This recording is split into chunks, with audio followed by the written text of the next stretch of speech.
Hello, everyone, and welcome to Health Law Talk presented by Shahardy Sherman Williams. Before we get started, please be sure to subscribe to our podcast and follow us on Facebook, Twitter, LinkedIn, and YouTube, linked in the description below. We hope you enjoy this episode. And good morning, everyone. Welcome to another edition of Health Law Talk with Shahardy Sherman Williams. I'm Conrad Meyer. And today in the studio, we have some very special guests with us today.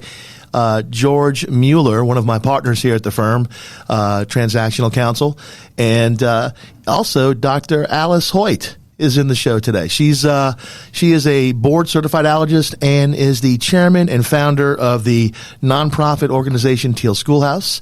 And I'm going to let them both give a little background about themselves. Today, our episode is going to be talking about nonprofits and specifically provider nonprofits. How does a provider go about forming a nonprofit? And I'm going to turn it over to George. George, how are you? Hey, good morning, Conrad. George, why don't you tell everybody a little about yourself and your background and kind of segue into how we start the nonprofits for providers? Oh, sure. Okay. Let's see. I'm kind of a rehabilitated CPA. I practiced at Big Four accounting prior to going to law school, and started practicing in 2002 and been doing primarily transactional practice ever since then. I think I would say my practice focuses somewhat on some tax advices as well, and so it brings a topic today. We do some transactional work and some tax work. That's great. That's great. And Alice, give us why are you here today? Give us your background and especially Teal Schoolhouse. What is that, and how did that come to be? Sure. So thanks so much for having me today. I'm excited to be in the studio with you guys. Amazing studio. And well, thank you. You're very welcome. Yeah. So I am an allergist, and when I was in fellowship, actually, I had a school reach out and say, hey, Dr. Hoyt, how do we use this kiddo's EpiPen? Like, I know how to use it because I'm a school nurse, but how do people use it if I'm not here? And I said, well, that's a great question. What's your school's medical emergency response plan? And it was sort of crickets. And from my training initially as an internist and a pediatrician running codes in the hospital, I knew just how important it is to have a team approach to responding to a medical emergency.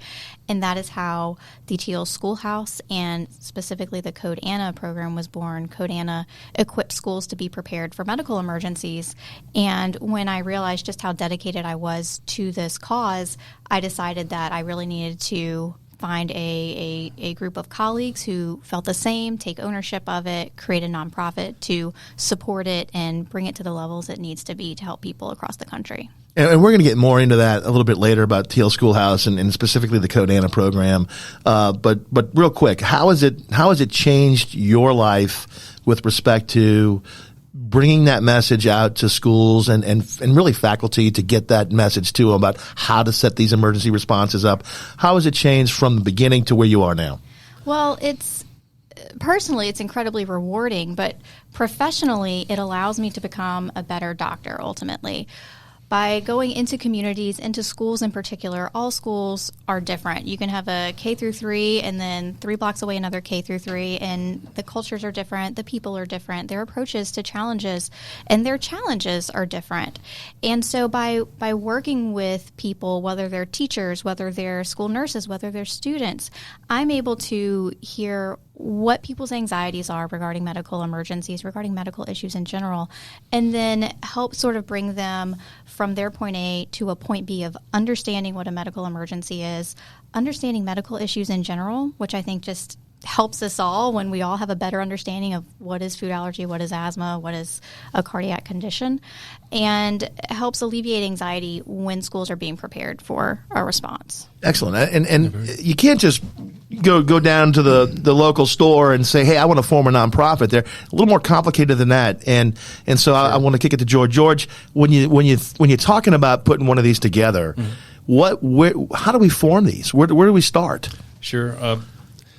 I guess first step you've got to do is you got to figure out what sort of nonprofit undertaking you want to have. Like, who are your core nucleus of supporters of it? Who's going to serve on your board? What your objective is. And once you sort of get that idea figured out from a practical standpoint, you file with the Louisiana Secretary of State or whatever state you're in, if not Louisiana, to form a nonprofit corporation. You file articles of incorporation just like you would any other corporation, only, not to get too far in the weeds, they have a few things you have to have in there, one of which you have to specifically state what your objective is. Mm-hmm. And then 2, you have to provide for no private inurement with respect to what happens to the assets of that entity, both while it's being operated and then upon liquidation or termination. Once you get that form, then what you want to do is apply for exempt organization treatment, and that's with the Internal Revenue Service. And that process, depending on the type of nonprofit entity you want to form, and there are a bunch of different ones. I think everyone's familiar with a 501c3, but there's actually a long list of different type of 501c. C4, C5. It's like alphabet soup to me. It really is. And so, I'll run down, see if I can recall a few. Probably the most popular, most readily available, appreciated is a 501c3, which is basically your typical religious, educational, charitable, scientific, literary, et cetera. It files a 1023 to be formed. But there are civic leagues, social welfare organizations, whatever that's a 501c4. 501c6 is a business league, chamber of commerce, et cetera, real estate boards. And it goes on. I mean, it goes on for pages. And so the Form 1023 is filed.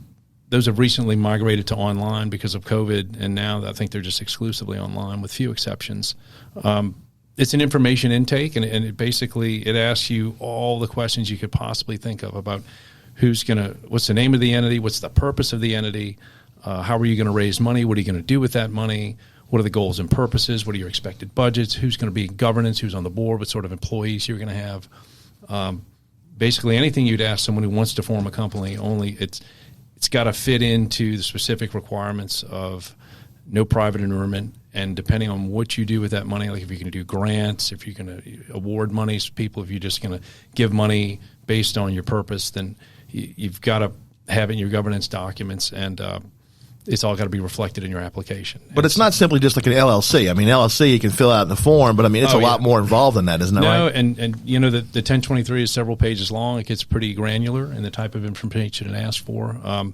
You submit that information electronically now, along with a user fee, and they'll tell you it's 6 to 8 weeks turnaround. I think recently it's been 6 to 8 months, more like. It's definitely longer. Right. I'm sure you have some colleagues that have experienced some additional delays. I think it's primarily due to COVID-related workplace issues. I know the service for a long time wasn't really picking up mail, and they weren't really doing them. Now I think they have some people who are remote working, and they're sort of catching up on that backlog. But still, with respect to exempt organizations, those applications are running several months. Now, most of the questions we get, though, so is it retroactive? Is it not retroactive? I mean, how does that work in terms of the determination letter? Typically, as I understand it, your exempt organization status, which you get a determination letter if you're approved, will relate back to the day at least that you've made the application. You try to avoid, say, forming the entity and doing anything that looks like operating or fundraising before you've at least made an application and submitted it. That way you don't have any overlap of whether or not you have status, whether or not people, would say give funds to an entity that doesn't even have an application on record. Then the issue is whether or not that would be potentially, deductible, and you could create something that kind of deviates from a donor's expectations. So you try to avoid that. So, Alice, when George is talking about all this and talking about forms, was this can you tell us, it was your experience when putting together Teal Schoolhouse, was that similar? I mean, what do you recall when you were forming this, the experience in getting it all off the ground? When I was forming Teal Schoolhouse, that was several years ago. And so I believe I had a lawyer work with me in some capacity with articles. I had no idea what I was doing. I have since learned a lot about how everything works and why it works the way it does. And we find that a lot of our physician clients have a tendency to become very good de facto lawyers during the course and scope of our representation. We like to think it's because we're doing such a good job, but personally I think it's because most of them are pretty smart cookies. Well, I also know my boundaries. And I know when I need help with things. I'm going to start giving allergy shots soon, by the way. Oh, gosh. So maybe we should have some boundaries on that, right? No. And by the way, all joking aside, and Conrad can attest to this, many of our physician clients tend to be some of the better informed. Oh, yeah. And actually more responsive and accepting of legal advice when they get it. Most of them are very good clients, and some of them are challenging because they're so informed. So it's a good thing. Well, iron sharpens iron, and when I know as a physician, we come from one place, and as legal experts, you guys come from another place, and so I think it's really nice when we can work together to get to where we need to go. I was recently helping one of my mentees set up a nonprofit, and that was this summer. And so we did do everything online and all the steps you said. We also applied for an EIN, and that was useful when we were applying through the state of Louisiana, and then also for that exempt status. Talking about the 1023, and it certainly can be tedious, but it also helps you just really think out what is it that you want to do. And I know I was asking my mentee last night, I said, Megan, what 3 things did I help you do? Because she had this amazing idea. Her idea, her nonprofit is called Red Flags to Freedom, and her idea is to teach healthcare trainees how they can recognize and respond to human trafficking situations. And she said, well, I think the first thing, you said why not do it? You have to have a clear idea, just like you said. Yeah. You have to be motivated to do it. You have to have a motivation to do it. You can't just think, oh, this is a great idea. But if you're not motivated to do it, then you're not going to be able to put in that work. You're not going to clearly think it out. And having a good core group of people who That's are going to support your mission is critical. Mentorship in a team of people that you trust to help guide the organization, and that's your board. Yes. And it can be very daunting. And so if there are people listening right now that are sort of looking up on the IRS website, like, how do I do this, and looking at this 1023, it can be daunting. But be encouraged that if you have that idea on your heart, you just think through that information, talk with one of your colleagues who you trust, and work through it. And why not make this happen? Because if you don't make it happen, who's going to do it? Right.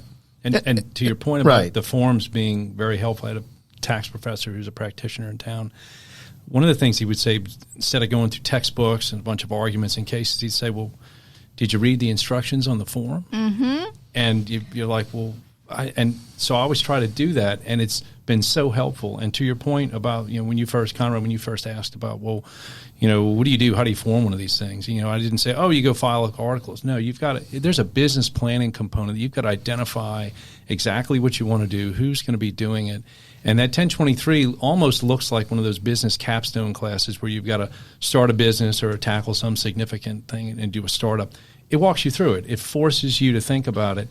Mm-hmm. And sometimes you find people who are entrepreneurial, who have a really good idea, may not have either the training or the structure of thought as to how to get it all done. And so it's actually kind of helpful. It's a little tedious, but if you're someone who's preparing them, you kind of understand. And it's our job to guide people to kind of take whatever their mission or their passion is and to guide them through it in order to be able to kind of get that thing to the point where they get a determination letter. And you also said something that I want to build on. You said that you mentioned the word entrepreneurial, and you also mentioned the term business. A not-for-profit is not a hobby. It should not be a hobby. It is an entity. It is a business. It is just a business that you are not earning a profit from, but it is a business. It has to support itself.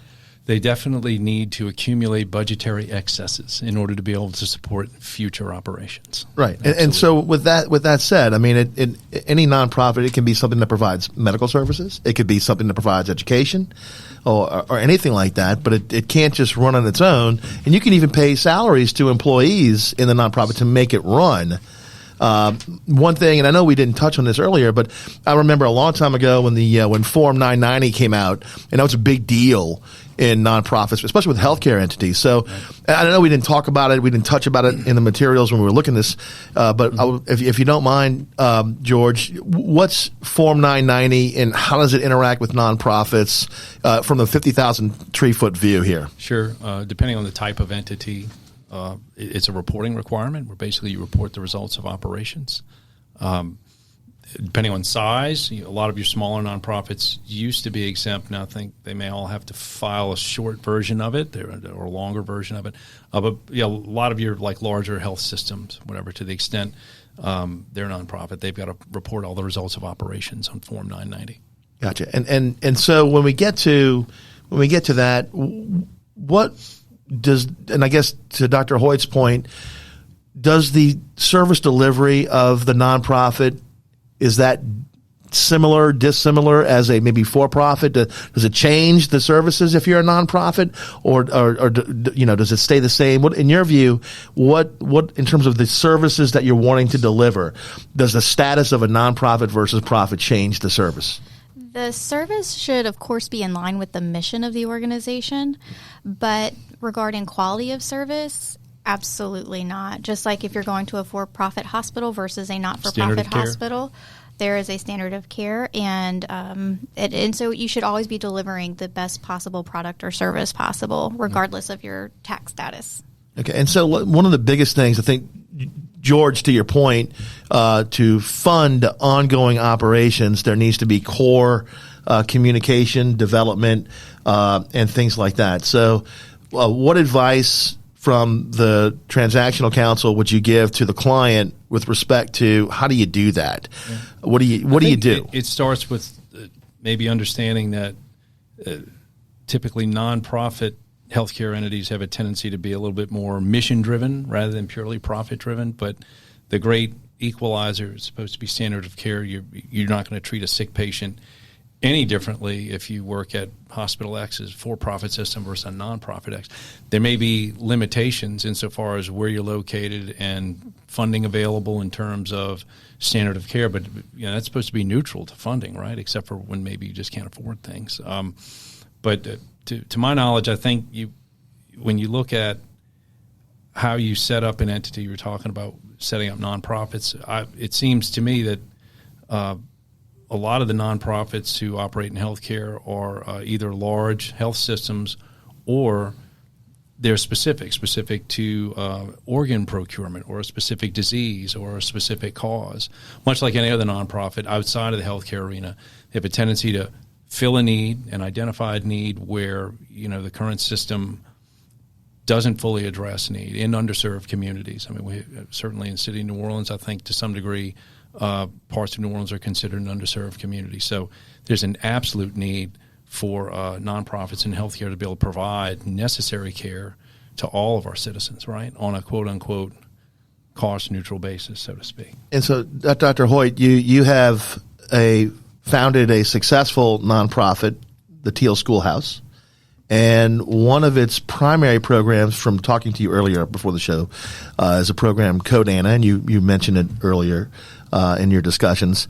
Why don't you, give us a little background about Code Anna and tell us from, early days on, what was your experience to where the Code Anna program is as we sit here today? Absolutely. It's been a transition and it's been a growth process and one in which I've grown tremendously, I would say. Starting Code Anna, like I mentioned earlier, we recognize that schools don't necessarily know how to use epinephrine autoinjectors, but they also don't have a comprehensive medical emergency response plan.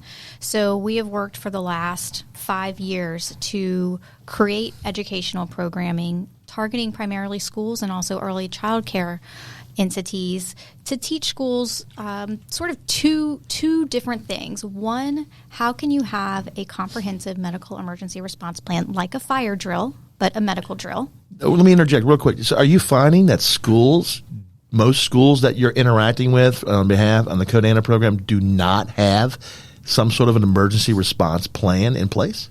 Most schools have a plan of call school nurse and call 911. And as a board-certified allergist, immunologist, pediatrician, an internist, I think we can do better. And I think schools can have a more comprehensive response plan. We should have a better plan for medical emergencies, or at least equivalent, compared to what we have for fires.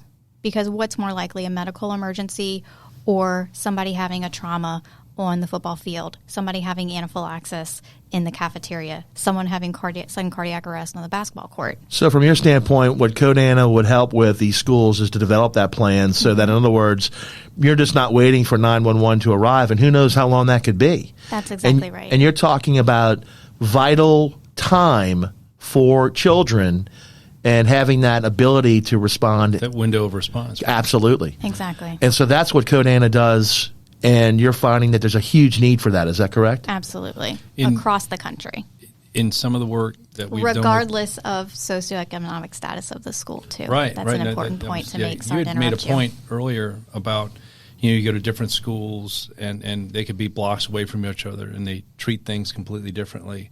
And one of the things that leapt out of my mind was access to resources is a big differentiating factor there. But I was going to ask or say that in doing some of the work we've done with you, I was amazed to kind of discover the lack of apparent existing programs for what you do and what the Teal Schoolhouse does.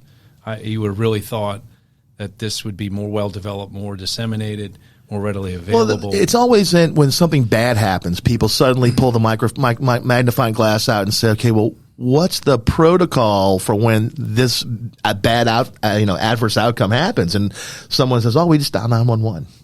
Right. So in medicine, we try to be very proactive. Mm-hmm. Sometimes, of course, we do M&Ms where we look back at cases that have gone badly and we figure out what went wrong. The morbidity, mortality. Yes. Yeah, okay. And sometimes other organizations, they don't have the luxury of that healthcare training that physicians, nurses, other healthcare providers have to recognize that being proactive is going to save tremendously, not just anxiety, but can save lives. And so sometimes other organizations, entities can be more reactive.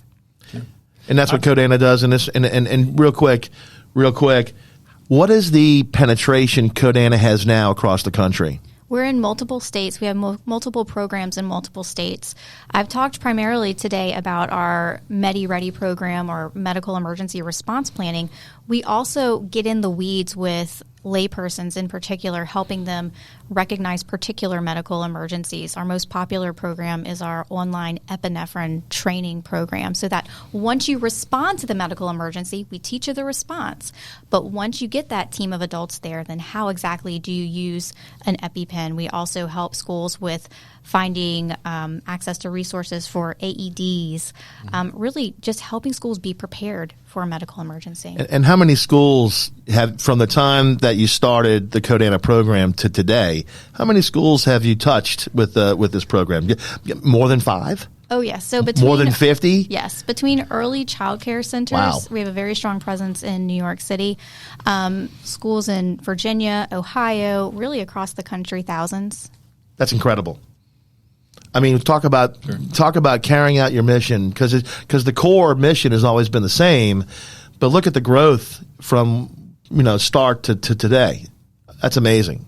That's really amazing. So when you're giving advice to, for example, your colleague about starting the Red Flag nonprofit, and for those listening who have the dream or the inclination, the desire, or whatever motivates you to want to really, have a purpose, right? What would be some of the core suggestions you would have for them when you're first starting out?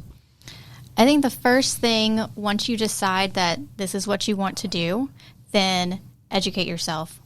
Look at the IRS website. Educate yourself on what the process needs to be. If you feel like, find a mentor, basically. And that mentor can be an attorney. You guys have been tremendous mentors to me and have helped guide me through areas that I don't understand, to help me be successful. So if you're listening to this and you're like, okay, I want to do this, I prayed on this, I know this is my clear idea, I want to equip schools to be prepared for medical emergencies, or I want to do fill in the blank, have a very specific statement about what you want to do. Educate yourself through good resources. IRS has a lot of good information online. It's a great place to start. And talk with somebody who is going to help you get there. Don't talk with somebody who is going to be a naysayer and throw up all this stuff like, oh, well, how are you going to compete with this giant organization? How are you going to reach thousands? Like, ignore all that. If you just reach one person with your mission, then you're fulfilling your mission. Start small. Right. And so, and let me ask you this, as a private practice physician as well, how has Codana and really the Teal Schoolhouse on the nonprofit, how does that work in conjunction with your private practice? So I'm very newly into private practice. And we do welcome you to the greater New Orleans area. Yes, we do. Thank you. It's nice to be home.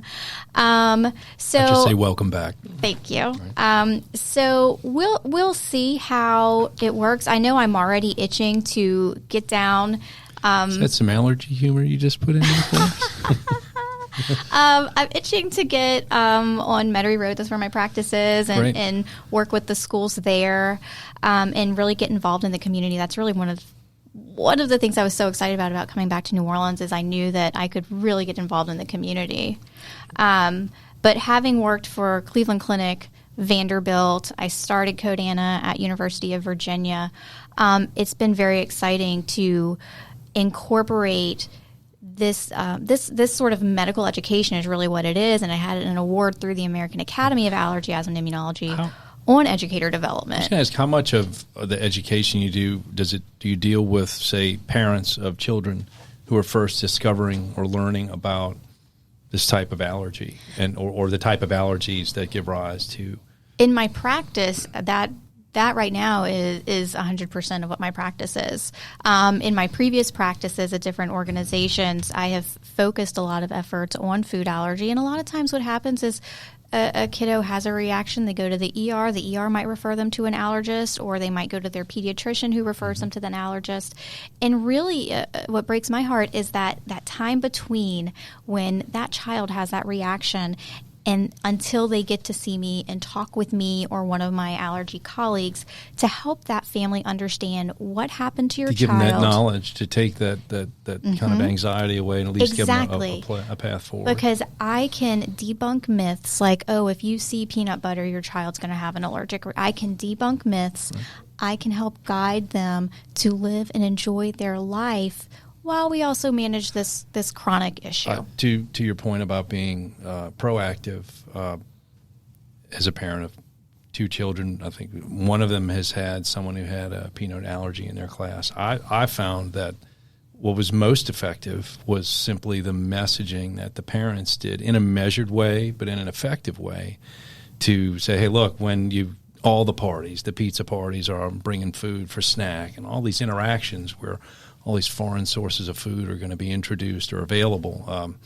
The messaging there, I mean, that is an ounce of prevention, right? It is, and it's tough that is put onto those families because it's hard enough. I just started sending my daughter to her little preschool, and it's hard enough to send a child to be in someone else's care, and then to have to be concerned that your child's not going to come home because someone accidentally brings a Reese's Pieces to school. Mm-hmm. And so that's where Code-Ana really likes to collaborate with schools so that we can serve as a resource. We have allergists across the country to serve as resources to schools so that when these questions arise of, oh, this mom is really concerned that there's a walnut tree on the other side of the playground and that her son who has a tree nut allergy is going to have anaphylaxis, we can help the school address those challenges, and we can also help make sure those families are plugged in with board-certified allergists who especially have a great interest in food allergy,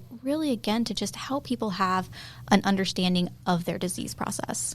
And George, back to you, as transactional counsel and someone here at the firm who is, basically the leader of the transactional practice here at the firm. What do you tell clients who are, after Alice, Dr. Hoyt points out that, hey, here's your mission, your vision, and you're ready to go, and you got your information. What do you tell potential clients who want to actually sit down with you, get advice on how to start the nonprofit? What do they need to bring? What do they do? I'd tell them, based on Alice's answer, to call Dr. Hoyt. All joking aside, I would repeat a lot of what she said. You've got to, I guess, to start with, it's that spark, right? So you're going to have that. Once you kind of get the smoke clear from your initial idea generation, and or you've got, what you want to do, and I can think of a number of nonprofits that we've helped incorporate over the years, and each of them usually always had one or two driving people who had experienced something or dealing with something, and they wanted to fix it, or they wanted to make something in their world, what they were doing better, or say, there's a hole to plug here, right? Or there's some money that needs to go there.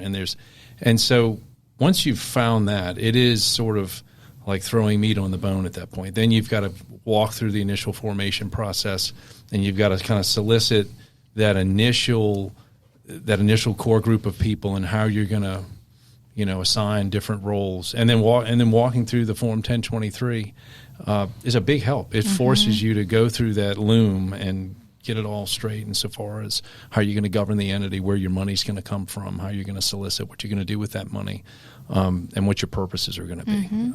And we can certainly help with that. But a lot of it is self-driven. It just needs to be directed and informed. And then some of the unknowns are, how do I do this? What if they've never done it before? Obviously, clients who have done this before are pretty easy to deal with because they've kind of been through it and they've been educated, such as Dr. Hoyt. People who have that spark and that drive and that need to fix something, first time, they need a little bit more direction. But it's easy to do. Like I said, the IRS, it reads like stereo instructions, but it's very informative. That's great. Well, I want to thank both of you. I think this has been very informative. I think this is it's a question that we get asked a lot. I know Dr. Hoyt gets asked. I know George gets asked. So I want to thank both of you for coming on the show. And before we roll out, I want to get Dr. Hoyt, if you can tell everybody, if you are in need of school resources and are interested in the CodeAnna program, how would someone get in touch with you? Go to codeanna.org, CODEANA.org, one N like anaphylaxis, because that's what we first started helping schools with. But we help schools with anything medical emergency preparedness. Absolutely. Well, thank you very much for that. And I want to tell everybody, all the listeners, George, if the listeners have a question and they want to talk to you about forming nonprofits from a transactional standpoint, how would they get in touch with you? Sure. My email is gam@shahardy.com. That's CHEHARDY.com. Fantastic. Well, I want to thank both of you, and thank all our listeners for taking the time to listen to this wonderfully informative podcast. If you have any comments or suggestions, you can always email myself at cm@shahardy.com, and please make sure to hit that subscribe button. We want to make sure that we get all of the relevant podcasts to you as soon as they are published. So we want to thank you for joining us today and look forward to another episode soon.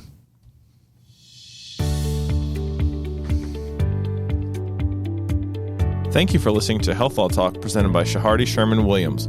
For more information or to contact us, please visit our website linked in the description below. Also, please be sure to subscribe to our podcast and follow us on Facebook, Twitter, LinkedIn, and YouTube linked in the description below. Thank you for listening.